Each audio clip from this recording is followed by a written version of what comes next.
నమస్తే రమగారు. నమస్తే జయ. రమగారు, మనము నవరాత్రులు ఈ సందర్భంగా ప్రతిరోజు అమ్మవారి అలంకరణ, నైవేద్యం, ఆ రోజు యొక్క విశిష్టత చక్కగా కథల రూపంలో మాకు వివరించారు. మరి దశమి రోజు పూజా విధానం ఏ విధంగా ఉండాలి? ఈ 9 రోజులు పూజ చేసుకునే వాళ్ళు అంటే దీక్షగా తీసుకునే వాళ్ళు దీక్షా విరమణ 9వ నాటి రాత్రే చేసేస్తారు. మనం అట్లా కాదు, పండగ చేసుకుంటాం 10 రోజులు అంటే 9 రోజులు 9 అలంకారాలతోటి అమ్మవారికి చెప్పుకున్నాం కదా. 10వ నాడు అపరాజిత స్వరూపంలో అమ్మవారిని పూజిస్తారు. నవదుర్గా పూజా విధానం అయిపోయింది, అవతార విశేషాలు అయిపోయినాయి నిన్ననే. ఈ రోజున అపరాజితాదేవి అంటే ఎక్కడా పరాజయాన్ని పొందని తల్లి, ఈ రాజరాజేశ్వరీ దేవి. అపరాజిత స్వరూపాన్ని కనుక పూజిస్తే యుద్ధాల్లో గెలుపొందుతామని, ఈమెకి పూజ చేస్తే మనకి తిరుగులేదు అని చెప్తారు. తిరుగులేదు, దశమి నాడు కనుక పూజించిన వాడికి తిరుగు లేకుండా ఉంటుందని. ఈ రోజున మనం అక్షరాభ్యాసాలు చేసుకుంటాం. అంటే మూలా నక్షత్రం నాడు అక్షరాభ్యాసం చేసుకోవచ్చు, దశమి నాడు కూడా అక్షరాభ్యాసాలు చేసుకోవచ్చు, కొత్త వ్యాపారాలు మొదలు పెట్టుకోవచ్చు, కొత్తవి ఏవైనా సరే కొత్తగా విద్యాభ్యాసం చేసే వాళ్ళకి చేయించవచ్చు. అన్నిటికీ చాలా మంచి రోజు. ఈ రోజున వాళ్ళ నక్షత్రానికి సూట్ అవుతుందా, తిది మంచిదా, అవన్నీ ఏం ఆలోచించకూడదు, ఆలోచించక్కర్లా. అమ్మవారి శ్రవణ నక్షత్రము, దశమి తిథి, ఈ శరన్నవరాత్రుల్లో ఉన్న ఈ 10వ రోజు అత్యంత మహిమాన్వితమైన రోజుల్లో ఇదొకటి. ఏ కొత్త పనైనా ఈ రోజున ప్రారంభం చేసుకోవచ్చు. ఈ రోజున ఏం చేస్తారంటే సెమీ వృక్ష పూజ చేస్తాము. మనకి ఇక్కడ తెలంగాణలో పాలపిట్టను చూస్తామంటారు. పాలపిట్ట సంగతి ఏదో చెప్తారు, కానీ మనకి ప్రపంచం అంతా ప్రసిద్ధి లేదు. ప్రపంచ ప్రసిద్ధిగాంచిన విషయం సెమీ వృక్ష పూజ. సెమీ పూజ చేసుకుంటాం కదా. అమ్మవారికి లలితాదేవికి ఈ రోజున చక్కెర పొంగలి అట్లా నైవేద్యం పెట్టుకుంటాం. లలితా సహస్రం చదువుకోవచ్చు, తర్వాత రాజరాజేశ్వరి అష్టకం చదువుకోవచ్చు. అర్గళా స్తోత్రం అని ఒక బ్రహ్మాండమైన స్తోత్రం ఉంది, అది మనకి దుర్గా సప్తశతిలో వస్తుంది. ఆ అర్గళా స్తోత్రాన్ని చదువుకోవచ్చు. అమ్మవారికి చక్కగా యథాశక్తి పువ్వులతోటి వాటితోటి అర్చన చేసి పూజించి, ఎవరైనా సువాసనలు ముత్తైదువులు ఉంటే వారికి కాస్త తాంబూలం ఇచ్చుకుని నైవేద్యాలు పెట్టుకోవడం. చక్కెర పొంగలి ప్రధానంగా చేస్తారు. దాంతోపాటు మనం ఏది చేసుకున్నా సరే నైవేద్యం పెట్టుకోవటం. ఈ రోజుల్లో మన అలవాటుని ప్రకారం ఇంకేమైనా మన ఇళ్లలో అలవాటు ఉంటే ఇవన్నీ నివేదన చేసుకోవటం. అయితే సెమీ వృక్ష పూజ చాలా ప్రధానమైనది. ఏంటంటే ఈ రోజున ఈ సెమీ వృక్షం మీద ఉన్నటువంటి తమ ఆయుధాలని తీసుకున్నాడట అర్జునుడు. విజయదశమికి కొన్ని గంటల ముందు ఆయన యుద్ధానికి వెళ్ళవలసి వచ్చింది. ఇది ఎప్పుడైతే సంగతి, మన వీళ్ళు అజ్ఞాతవాసం చేస్తున్నప్పుడు పాండవులు అజ్ఞాతవాసం చేస్తూ విరాట రాజు దగ్గర ఉన్నారు. ఎప్పుడైతే వీళ్ళు ఇక్కడ ఉన్నారని తెలిసిందో, వీళ్ళ అజ్ఞాతవాసాన్ని కనుక భంగం చేస్తే వీళ్ళు మళ్ళీ 12 ఏళ్ళు అరణ్యవాసం చేయాలి. వాళ్ళ నియమం ఒడంబడిక అది.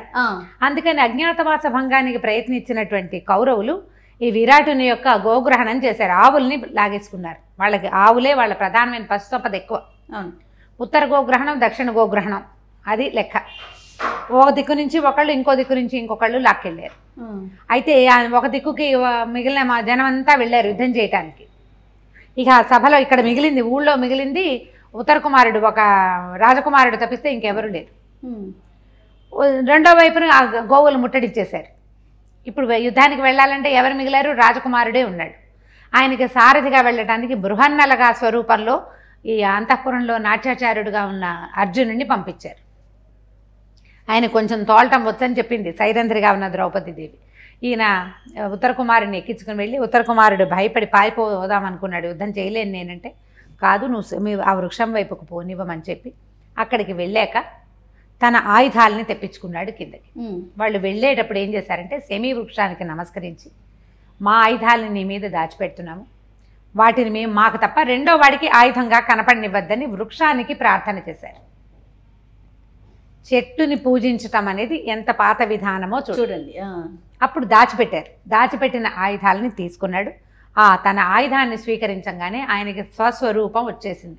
ఆయన బృహన్నలా స్వరూపంలో ఉన్నాడు, అది పోయి అర్జున స్వరూపంలో ప్రత్యక్షమయ్యాడు. ఆ తర్వాత యుద్ధం చేసి కౌరవులను ఓడించాడు. దాంతో వీళ్ళ తాలూకు ఈ అజ్ఞాతవాసం పూర్తయిపోయింది. అందులో మధ్యలో అధిక మాసాలు అవి వచ్చి కొలత కరెక్ట్గా లెక్క సరిపోయిందనమాట. అప్పటి నుంచి సెమీ వృక్ష పూజ చేస్తున్నామని ఒక విధానంలో చెప్తారు. అయితే దీని ముందు కాలమైన శ్రీరాముడి కాలంలో కూడా ఆయన రాముల వారు అపరాజితాదేవిని పూజించారని, సెమీ వృక్ష పూజ చేసిన తర్వాతే యుద్ధానికి బయలుదేరారని ఒక కథనం ఉంది. మనకి శమీ వృక్షానికి చెప్పే శ్లోకంలో కూడా అలాంటి శ్లోకమే చెప్తారు. శమీ శమయతే పాపం శమీ శత్రు వినాశిని అర్జునస్య ధనుర్ధారి రామస్య ప్రియదర్శిని అని. అర్జును యొక్క ధనస్సును ధరించి రాముడికి ప్రియదర్శనాన్ని చేసినటువంటి శమీ వృక్షం పాపాలని శమింపచేస్తుంది, శత్రు వినాశనం చేస్తుంది, మనకి శత్రువుల్ని పోగొడుతుంది. మనకి వృక్షాలని పూజించడం అనేది అతి పురాతనమైన సాంప్రదాయం భారతదేశంలో. సాధారణంగా మనం అశ్వత్థ వృక్షానికి పూజ చేస్తాం, మర్రి చెట్టుకి కూడా వట సావిత్రి వ్రతం అని చేస్తాం, ఉసిరి చెట్టుని పూజిస్తాం, తులసిని నిత్య పూజా విధానంలోనే తులసి పూజ చేసుకుంటాం. వీటితో పాటు జమ్మి చెట్టు ఇదే శమీ వృక్షం. దాంతోపాటుగా ఔదుంబర వృక్షం దత్తాత్రేయ స్వామి దాని కింద నివసిస్తాడని చెప్పుకుంటాం. ఇట్లా కొన్ని వృక్షాలకి ప్రత్యేకంగా పూజించడం మన విధానం. ఏదైనా చెట్టు కొట్టేటప్పుడు కూడా దండం పెట్టి అవసరం కోసం కొడుతున్నామమ్మా అని చెప్పాలంటారు. అంత పూజ అంత పురాతనమైంది. ఈ రోజుల్లో ఈ శమీ వృక్షంలో దేవీ సాన్నిధ్యం ఉంటుంది, మామూలు రోజుల్లో ఉండదు. ప్రత్యేకంగా ఈ 10వ నాడు ఈ శమీ వృక్షంలో అమ్మవారి యొక్క సాన్నిధ్యం ఉంటుంది కాబట్టి ఆ శమీ వృక్షానికి నమస్కరించడం, ఈ శ్లోకాన్ని చెప్పుకోవటం, శమీ వృక్షపు ఆకులని ఎవరికైనా పెద్దవాళ్ళ చేతిలో పెట్టి బంగారంగా సమర్పించి నమస్కారం చేసుకోవటం. ఆకులన్నీ తెంపేయకుండా ఒక ఆకు, ఒక చిన్న కొమ్మ రెమ్మ తెంచి ఇంట్లో పెట్టుకుని పూజ చేసుకోవటం. దేవి సాన్నిధ్యం ఉంటుంది ఈ ఒక్కరోజు. అందుకని ఈ పూజా విధానం చేయిస్తారు. మనం ముందు రోజు ఆయుధ పూజ అంటే ఆయుధాలు ఇప్పుడు లేవు కాబట్టి వాహనాలకు పూజ చేసుకున్నాం కదా, ఈ రోజున వృక్ష పూజ చేస్తామన్నమాట. ఈ పూజ చేసుకుని నమస్కారం చేస్తే దీంతోపాటు ఈ 10 రోజుల దసరా పండగ పద్ధతులు పూర్తయిపోతాయి.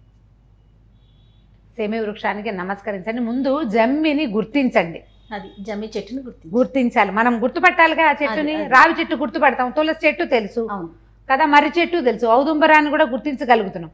సంవత్సరానికి ఒకసారి పూజ చేసే చెట్టుని రోడ్డు మీద కారులోనో బస్సులోనో వెళ్ళేటప్పుడు ఇది జమ్మి చెట్టు అని గుర్తించగలమా లేదా అని మిమ్మల్ని మీరు ప్రశ్నించుకోండి. ఆ గుర్తించే ప్రయత్నం చేయండి. అప్పుడు మీరు పూర్తిగా భగవత్ కృపకి పాత్రులయ్యేందుకు అర్హత సంపాదించుకున్నట్టు. తప్పకుండా రమ్మగారు ఆ ప్రయత్నం చేస్తే బాగుంటుంది. మరొకసారి మీ కుటుంబ సభ్యులందరికీ విజయదశమి శుభాకాంక్షలు. అలాగే